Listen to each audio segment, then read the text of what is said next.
जय श्री कृष्ण बच्चों, आप पढ़ रहे हैं कक्षा 4 का 5वां पाठ दशहरा। और इसमें पिछले वीडियो में मैंने आपको दशहरा के बारे में जानकारी दी थी कि हम दशहरा क्यों मनाते हैं। और ये आपको बताया था कि दशहरे से पहले 9 दिन दुर्गा माता के 9 रूपों की पूजा की जाती है। और फिर उन्हीं 9 रूपों की पूजा के पश्चात जब 10वें दिन को हम विजयदशमी के रूप में मनाते हैं। और विजयदशमी के रूप में हम क्यों मनाते हैं? क्योंकि इसी दिन राम जी ने अन्यायी लंका के राजा रावण का वध किया था और उस पर विजय प्राप्त की थी। यानी उस दिन असत्य पर सत्य की विजय हुई थी, इसलिए इस दिन को हम विजयदशमी के रूप में मनाते हैं। और एक मैंने आपको बताया था कि स्वर्ग के राजा इंद्र ने वृत्तासुर नाम के राक्षस को भी इसी दिन हराया था, इसलिए विजयदशमी मनाई जाती है इस दिन। और एक घटना मैंने बताई थी आपको कि वो जो कौरव और पांडव भाई थे, तो उनमें भी जब युद्ध हुआ था तो पांडवों ने अन्यायी कौरवों पर विजय पाई थी इसी दिन, इसलिए इस दिन को विजयदशमी के रूप में मनाया जाता है। और इस दिन विजया नाम का मुहूर्त भी होता है, इसलिए भी इसको विजयदशमी के रूप में कहते हैं। और यहाँ पे सरस्वती पूजा, शस्त्र पूजा और दुर्गा विसर्जन इस दिन क्या होती है? दशहरे के दिन शस्त्र पूजा यानी शस्त्रों की पूजा होती है। और 9 दिन माता जी के नवरात्र के बाद में उनका दुर्गा का विसर्जन भी होता है और सरस्वती की पूजा भी होती है।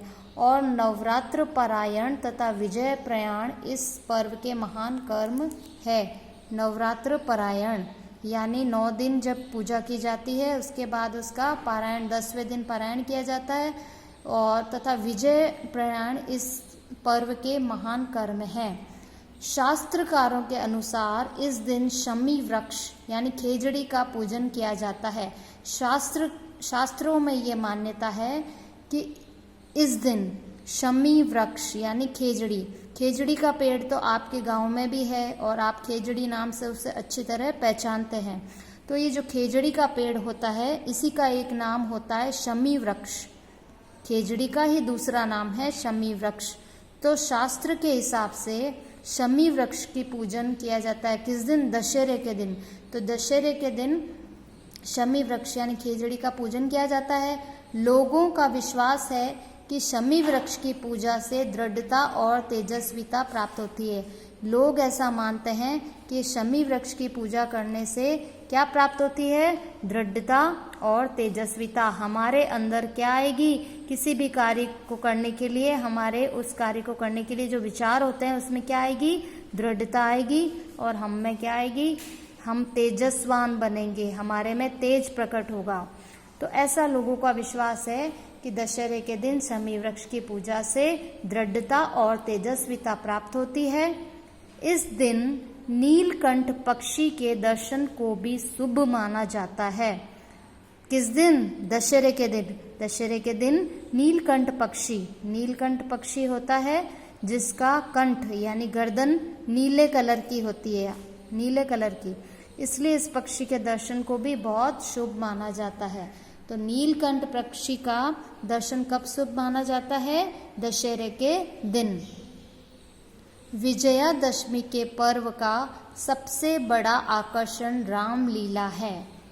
विजयदशमी का जो पर्व हम मनाते हैं, इसका सबसे बड़ा आकर्षण क्या है? रामलीला। रामलीला मनाई जाती है। और आश्विन माह में शुक्ल पक्ष आरंभ होते ही जगह जगह रामलीला होने लगती है। हर महीने में 2 पक्ष आते हैं, एक तो होता है शुक्ल पक्ष, एक होता है कृष्ण पक्ष। 15 दिन तक कृष्ण पक्ष होता है और 15 दिन शुक्ल पक्ष होता है।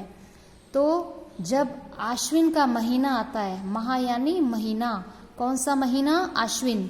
तो जब आश्विन का महीना आता है, तो आश्विन के महीने में जब शुक्ल पक्ष प्रारंभ होता है, तो शुक्ल पक्ष प्रारंभ होते ही जगह जगह क्या होने लगती है? रामलीला होने लगती है। और दशमी के दिन रावण वध के साथ उसका समापन होता है। तो रामलीला भी कितने दिन होती है? करीब 10 दिन के लिए।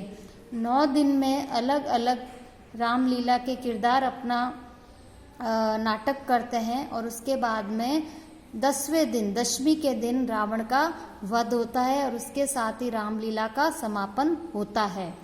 तो रामलीला में क्या होता है, ये एक नाटक खेला जाता है जिसमें राम जी के जीवन से जुड़ी समस्त घटनाएं, जो कि उन्होंने सीता माता का और हरण हुआ था, राम जी का सीता जी से विवाह हुआ था, पहले उनका बचपन बीता, फिर वो बड़े हुए, गुरु जी के पास वो पढ़ने गए थे और फिर उसके बाद उनका विवाह हुआ था स्वयंवर से। विवाह के पश्चात सीता माता के साथ जब रहने लगे, उसके बाद उनको वनवास हुआ था। फिर राम जी जब वनवास से वापस वनवास गए थे, वहाँ पे सीता माता का हरण हुआ था और सीता माता को कौन उठा कर ले गया था, रावण।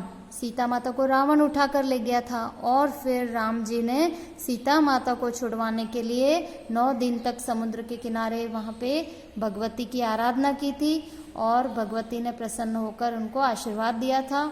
तब राम जी ने रावण पर लंका में युद्ध करके रावण पर विजय पाई थी और रावण को इसी दशमी के दिन रावण को मारा था। तो इसीलिए इस विजयदशमी का त्योहार वहाँ पे रामलीला के रूप में मनाया जाता है। तो रामलीला में राम जी के चरित्र से जुड़ी उनके जीवन में जो भी घटनाएं घटी थी, उन सब का वहाँ पे नाटक खेला जाता है और सभी गांव वालों को, सभी बच्चों को, सभी को इससे बहुत खुशी मिलती है क्योंकि उनको वो सब किरदार देखने को मिलते हैं।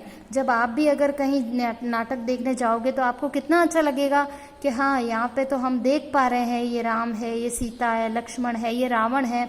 तो वो घटना जब आप आंखों से देखते हो तो आपके मन में वो स्थायी हो जाती है और आप उनको अच्छी तरह से उनके चरित्र को समझ पाते हो कि पहले के युग में ये सब क्या हुआ था। जब आप देखते हो, जब उस नाटक को, रामलीला को और आप देखते हो, तब आपके मन में यह स्थायी रूप से बैठ जाता है कि अच्छा, ये घटना इस तरीके से हुई थी और आपको इसकी, हमारे देश की संस्कृति की, सभ्यता, ये सब आपको इसकी जानकारी मिलती है। किसमें? रामलीला में। तो रामलीला क्या होती है? रामलीला में राम जी के जीवन में जो जुड़ी जो घटनाएं हैं उनको वहाँ पे खेला जाता है, उसे ही हम रामलीला कहते हैं। और ये रामलीला कब होती है? आश्विन महीने के शुक्ल पक्ष में।